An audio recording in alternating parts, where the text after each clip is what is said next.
Sudarlun, tim Badan Penanggulangan Bencana Aceh Minggu meninjau kebakaran lahan gambut yang terus meluas di Aceh Barat. BPBA kembali meninjau kebakaran lahan gambut di Lehan, Kecamatan Johan Pahlawan, serta Arongan Lambali. Pihak BPBD Aceh Barat menyatakan lahan gambut yang terbakar sudah meluas mencapai 60 hektar.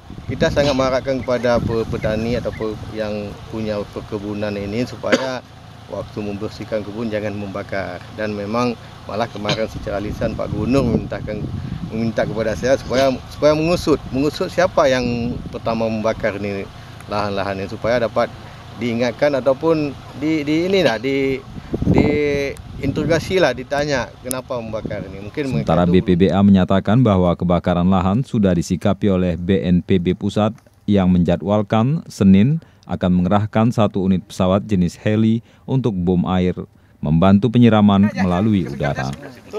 Dari Melabuh, Rizwan, Serambi TV. Ini bakaran dari luar masuk. Iya, oh iya Pak ya.